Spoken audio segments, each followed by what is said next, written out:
Good afternoon and welcome to today's webinar. Are you concerned that the Tesco Booker merger will cost you a fortune? In this webinar, we will help you to prepare for when you are called in for that inevitable negotiation. Hosted by Making Business Matter and presented by Andrew Grant.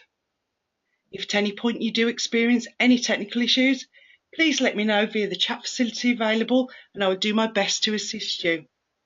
Before we start, I am going to launch a small poll, so if I could ask you to all submit your answer.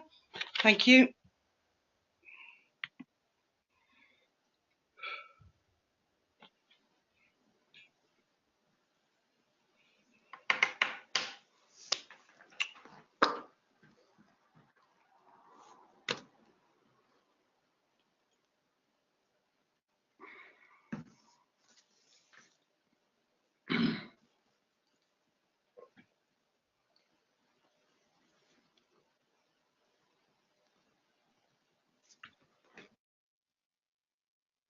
Thank you for that. Over to you, Andrew. Good afternoon, everybody out there in interwebland. Hello to everyone I know, friends, colleagues, people I've worked with. And to those of you I've not met, I'll tell you a little bit about myself in a few moments. But yes, to echo Joe's words, welcome to today's free webinar hosted by Making Business Matter, the UK's leading selling and negotiation training and consultancy organisation to you, the suppliers to the UK supermarkets. The webinar is going to last about 15 or 20 minutes, and then there'll be 10 minutes where you can put your questions to Joe, who will pass them on to me, and I'll do my very best to answer them. Any questions you don't get a chance to ask, I will follow up on email, and my contact details are there on the screen now, and I'll repeat them at the end of the webinar. Okay, so who am I? Andrew Grant. I've made my living for the last 25 years as a supermarket buyer. Started off life at Sainsbury's, moved to Tesco, and also spent some time at Summerfield. And during that time, had a lot of experience, particularly ongoing supplier negotiations, but having been involved on at least 2 or 3, maybe even 4 occasions with merger negotiations, particularly Summerfield when they bought half the Safeway estate. Half the Safeway estate went to Morrison's, half went to Summerfield. That was a major terms discussion that I was involved in, but also back in the day when Tesco were busy hoovering up various regional players. As the disclaimer says, the views and opinions expressed today are solely those of MBM and its associates, and bear absolutely no representation to any third-party individual or organisation. So let's crack on. Right, this is a game changer, everybody. I'm sure if you've been following the events of the last 36 hours, you're probably aware that there has been a seismic movement in the UK grocery industry. All started off by Tesco and Booker deciding to merge, which has now got competition authority go ahead, and I imagine will actually happen in Q1 of 2018. So why is it a game changer, and why were Tesco interested in Booker? Very interesting. Tesco interested in Booker for one sole reason, not their wholesaling or their convenience operation, it's for food service. If, as Tesco does, you've got a store in every single postcode in the UK, if, as is happening in the UK, grocery spending for in-home consumption is flat, if not declining, you're going to find it very difficult to grow. So what do you go after? You go after the out-of-home eating market, i.e. food service. And guess what? I would not bet against Tesco being highly successful. Even without Booker, they're a £50 billion gorilla. Make that best part of 53 by the time you add Booker in, and you will see that compared to their biggest competitors, to be competitors in food service, Compass and Sodexo, who would you bet on to win? It's going to be a bloodbath when Tesco are best part of 3 times bigger than their nearest competitor.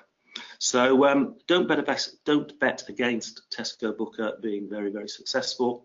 And if you do happen to supply one of those 2 food service groups or any of the other smaller players in the industry, I'd be very worried. Okay, yeah, the Dominoes have started to topple. Last 36 hours, as I said a moment ago, have been absolutely seismic. Please do send a chat note through if I've missed anything in the last hour or so, whether Tesco have bought somebody else, whether Sainsbury's have merged with somebody, whether Morrison's have decided to get into bed with somebody else. Who knows? Things are happening very, very fast. Obviously, first of all, there was Tesco and Booker, and that's the main aim of today's webinar. But coming up high on, fast on their heels, will be a terms negotiation with the Co-op now that NISA have agreed to join them, and literally as of yesterday, Cost Cutter now joined the fray. So Co-op all of a sudden becoming a serious player in convenience retailing, and we all know about the demise of Palmer and Harvey. So the dominoes are falling. No idea who will go next, but those of you that remember the 90s and the noughties, those of you that can go back that far, there is a big precedent here. I can certainly remember these names, all of whom got gobbled up in the noughties and the 90s by the big 4, the big 5 grocery malts.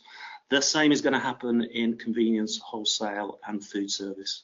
And I think it's going to happen incredibly quickly, given the speed at which Tesco Booker, Co-op, NISA, Cost Cutter, and the speed at which P&H have just gone out of business. I bet within 3 years, you're going to only have 4 or 5 big players in convenience, wholesale and food service.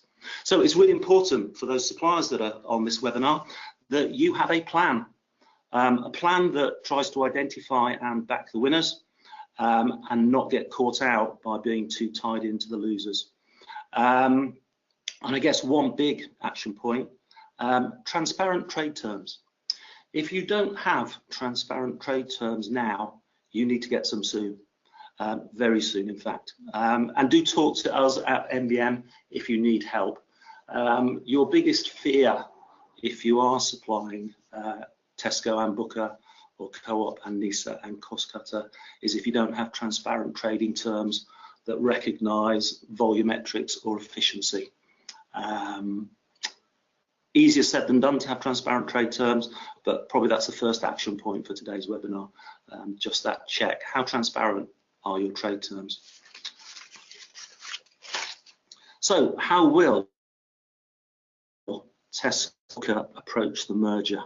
Well, this is a big deal. It only comes along a merger like this possibly once every 5, 6, 7 years, if not once a decade. It is a major opportunity for them to make money, and be in no doubt they are coming for a big, outrageous ask from you, their suppliers. They will be very, very well organised. They will take an almost military approach in the way that they seek to negotiate terms harmonisation and the benefits of their improved scale and reach in the market. You cannot afford, as a supplier, to sleepwalk into this negotiation. They will be planning it, they will have planned it for months, and they'll be ready to deploy a very sophisticated and very professional buying negotiation plan. You need to take exactly the similar steps and have a very, very carefully thought through plan. Please, please don't wait until you get the inevitable email before you start your planning. So what do we know? Well,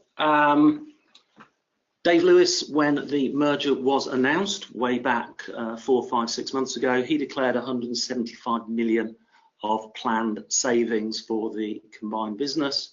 If you read the various city analysts' papers, they reckon 500 million is more of a true consensus. Now, those savings are all savings. They are efficiency savings, operational savings, but the biggest slug of the savings will be coming from the harmonisation of terms and the benefits of bigger scale from you, the supplier base. And if you put those numbers into their cost turnovers, into the combined cost turnovers of Tesco and Booker, you're looking at anywhere between 0.4 and maybe 1.5% of cost turnover at that higher level. If I was them going into this negotiation, I'd plan for 1.5, but ask you guys for 3, plus harmonisation straight out of your pocket. So said, I have no idea exactly what they'll ask you for, but it will be initially a big, outrageous ask. Simply on the basis this won't happen again. One piece of good news in this whole process, at least as in the good old days or the bad old days, depending on your perspective, they can't go retrospective. Tesco are signed up as one of the 10 named retailers under GSCOP. Booker will become part of that. They cannot, as has happened in the past, if they do find the discrepancy in terms, they can't go retrospective. They can only negotiate on forward-facing terms. Hopefully that means something to everybody out there. If it doesn't, then MBM's Managing Director, Darren Smith, has written the definitive book on GSCOP. You can get it from Amazon. Or once again, use one of the contacts at the end of this webinar to get in touch with us. Okay, how do we think Tesco is? I have a small personal bet that they will open Integration House precisely halfway between Welwyn Garden City and Wellingborough, where Booker are based. And if you look at a map, that is roughly Bedford. Apologies to anybody who lives in Bedford, but hardly the epicentre of the UK. But yes, I think they will book a small office suite on a out-of-town office complex somewhere very near Bedford. They may even call it Integration House, and you will receive your invitation to come and have a chat about the combined Tesco, the new combined Tesco and Booker business. I expect towards the mid or end of January. Clearly they have Christmas on their plate at the moment, but then you have Tesco's year end at the end of February. I would imagine once they're comfortable that year end is landed, and it is recent history, Tesco don't dive for the line anymore.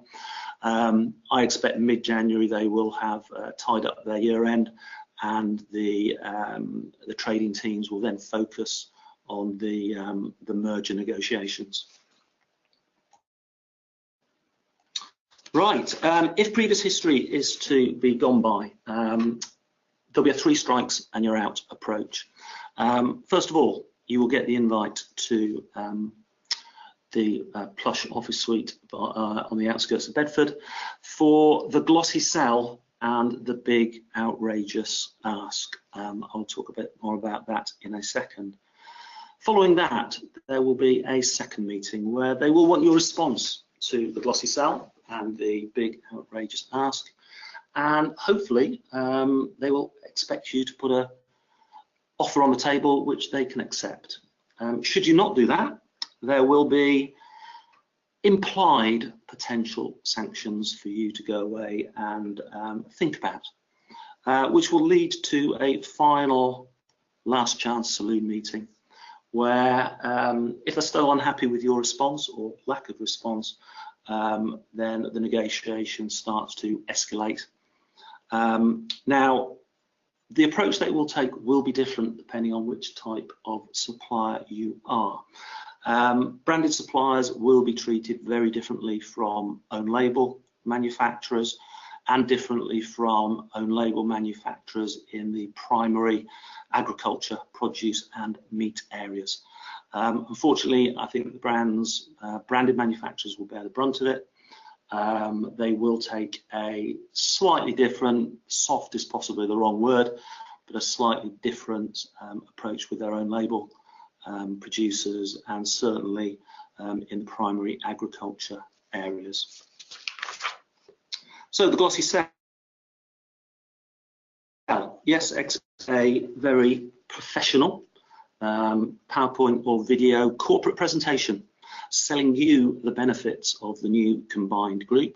It will be bright, it'll be glossy, it'll be very well produced and very professional. It will have a clear articulation of the ask and the timelines to which you will be expected to respond. And you'll receive, how shall I say, firm encouragement to act and respond quickly. There will be little or no formal negotiation at this stage. Although, as I will say in a few minutes, there may be the opportunity to strike an early deal. The way this will be set up, they will be under as much pressure as you to close deals and bring monies in quickly. There may be the outside possibility that signing up to an agreement early may play benefits, but I will talk about a little bit more about that in a second.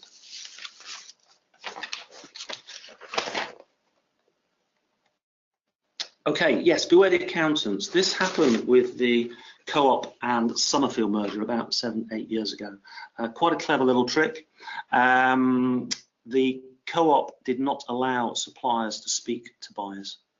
You had to get past the accountant bouncer first. Very interestingly, most suppliers, when they go into these terms of negotiations, exactly as I will say in a second, want something back for the extra investment that they make. Co-op cut off that line of access by making suppliers speak to an accountant who could not offer more store distribution, more shelf space, more promotional gondola ends. It was simply you need to pay the integration fee to then play. So be careful if they use that one. And given the new Tesco buying structure of buying managers and selling managers, it would be a great opportunity for the buying managers at Tesco to make a bit of a name for themselves and play that bouncer. So doing the deal with the Tesco buying manager before you're allowed access to the selling manager to talk about any added value opportunities that you would get from the deal that you do with the new combined group. So please do be prepared. In terms of an action plan, check your terms history. Go back in detail through the books. Do look for historic one-offs by previous NAMs.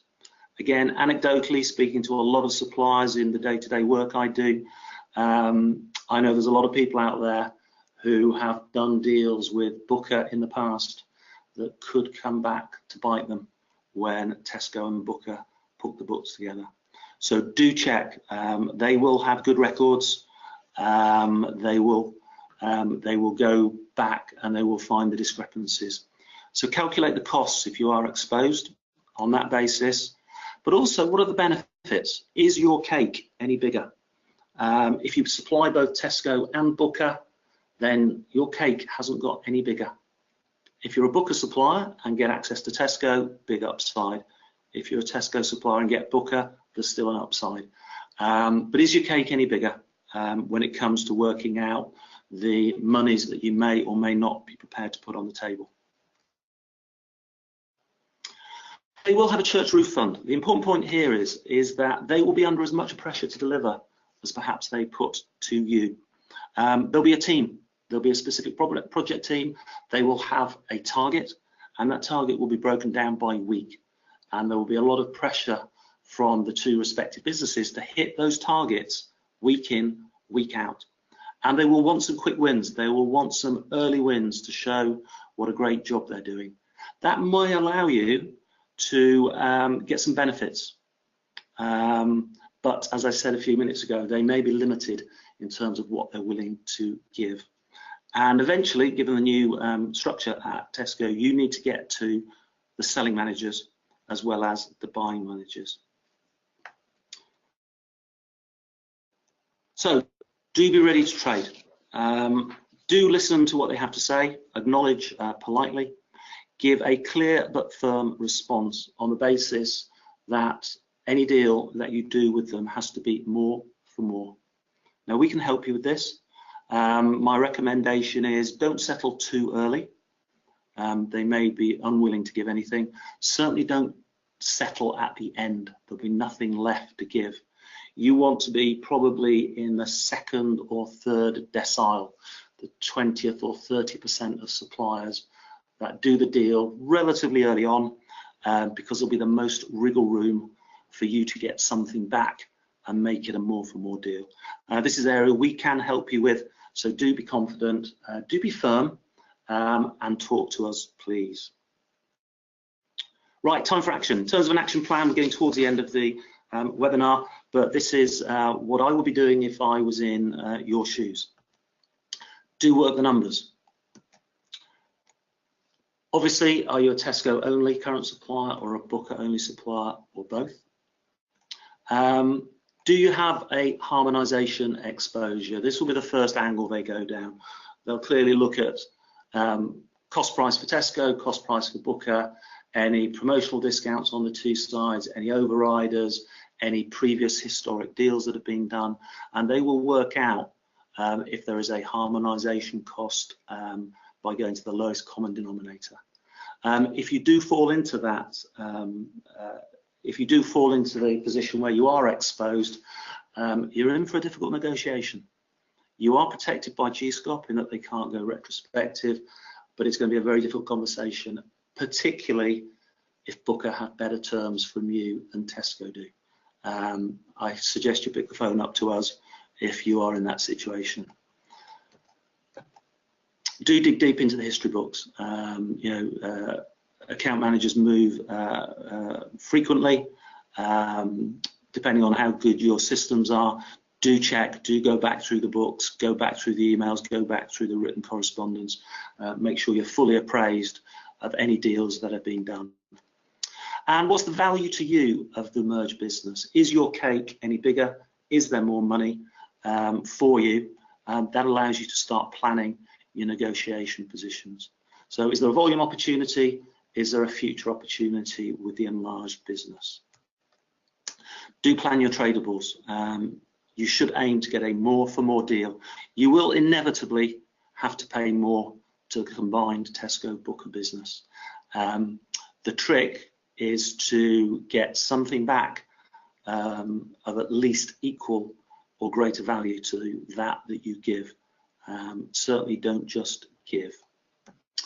And do get specific expert support throughout this process. Please don't sleepwalk into something that on their side is going to be very, very well and professionally prepared. So I have overrun. Apologies for that. Time for questions. So I'm going to stay quiet for a second whilst Joe will facilitate any questions that have come up. Thank you very much for your time. Thank you, Andrew. As Andrew has just said, there is now an opportunity for you to all ask some questions. Please use the question box that is available.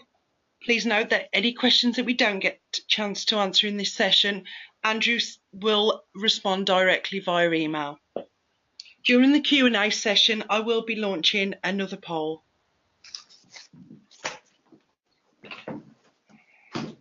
Andrew, we do have our first question.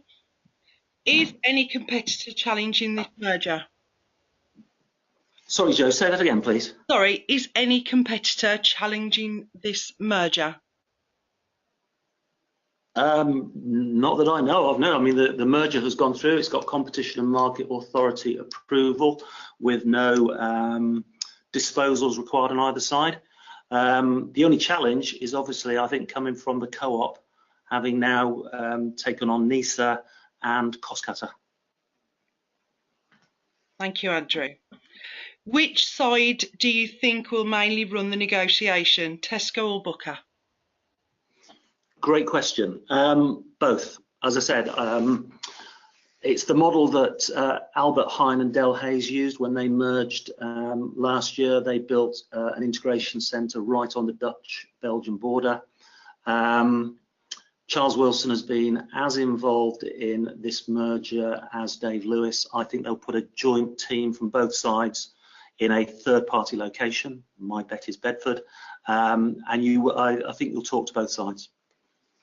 Okay, we have another question. Thanks, Andrew. How to prepare for both Tesco and Co-op? Sorry, Joe, could you say that again? Apologies. No, you're fine. How to prepare for both Tesco and Co-op? Okay, yeah, good question. Yes, there will be another large negotiation coming up on the rails. The Co-op NISA cost cutter negotiation. Again, I think it will follow very similar lines. Commercial director at Co-op, Mike Fletcher, is a seasoned ex-Tesco commercial director. Tesco DNA runs through his blood. I think he'll take a very similar approach. Thank you, Andrew. And we do have another question. How will other multiples react to this?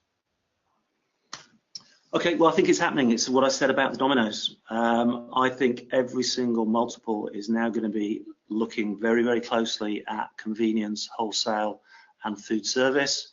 Probably the most exposed player is Asda, in my personal opinion. Sainsbury's have successfully integrated Argos, so they've got an extra string to their bow. Tesco we know about. I think potentially Asda the most exposed. They are a single format operator. They have no convenience operation. They're simply superstore and hypermarket operators. I think Asda will be looking at some of the remaining players very, very closely, although they have still got their own major problems to deal with in their existing business, which may hold them back.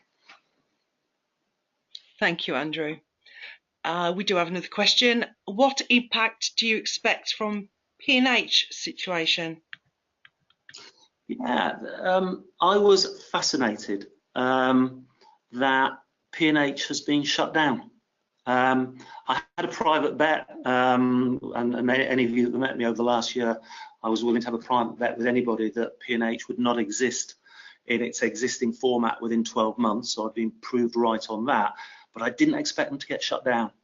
And what is really interesting over the last 36 hours is nobody seems to be short of stock. So given that P&H was supplying every single Tesco petrol filling station, 70% of the UK's forecourts with tobacco, they've still got supply. So P&H are gone, I think. It's just a sale of the assets. I don't think they're going to come back as a revived business, because PwC, who'd been brought in to handle the bankruptcy, have literally shut the place down, which I must say shocked me. Thank you, Andrew. Do you expect the other multiples to attempt cost saving on the back of Tesco Booker? Yeah, I guess almost inevitably as night follows day. You know, retailing is still, multiple retailing is still dog eat dog. Tesco are in a very strong position. I think they're going to have a very, very good Christmas. The others will be desperate to, you know, shore up their profitability and their margins to, you know, try and keep pace with, you know, a Tesco Booker. So yeah, unfortunately, you know, it won't just be Tesco and Co-op wanting better terms for 2018. I imagine all the others will as well. Thank you, Andrew. Will Budgens and Londis still exist as they are part of Booker? Very good question. I honestly don't know. In terms of everything I've read says that the combined group, Tesco Booker, will still keep its own individual operating fascias. So Booker Premier, Budgens, Londis, etc. If you think of any of the history, Tesco One Stop, Tesco did keep quite a proportion of the One Stop estate. I imagine what they'll do is they'll put all the convenience estate together and look at it from a purely scientific What is the shopper base? What are their demographics? Is the location worth investing in? And there will be a bit of a mixed round of fascias. Those that are appropriate for Tesco Express will become Tesco Expresses. Maybe some Expresses and One Stops will become Booker fascia outlets. But everything I've read says that no, you won't suddenly see the name Booker or any of its operating fascia disappear. Thank you, Andrew. We do have another question. We have the last two questions.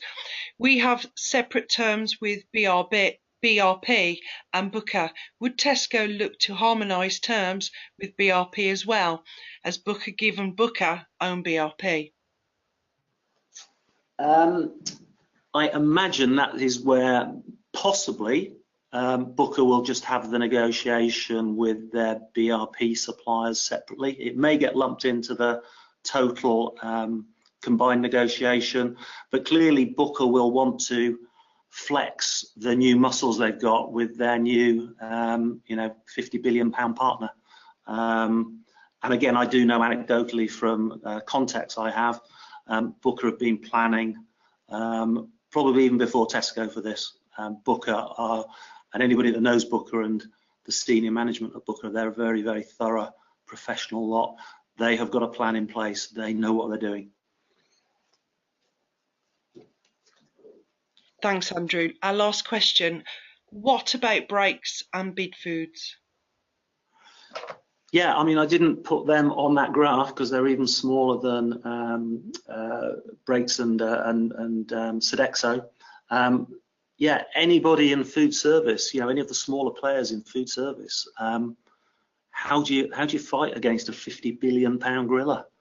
You are tiny, so you're going to really struggle in terms of buying power and competing on price. And potentially competing on quality, given the access a combined Tesco Booker has to its quality supply base. So yeah, I guess if you are a very small food service operator, specialism, you're going to have to specialize and become an absolute acknowledged expert and speciality provider in the particular sector that you operate in. As I said, as one of those early slides of mine shown, it's a massive beast, a massive big gorilla has just landed in food service land. Thank you, Andrew. There are no further questions. If there is okay, great. Sorry. No, I was just going to. No, I'll just say my goodbyes now. Thank you to all of you for your time. And as Joe has said, and as I've said.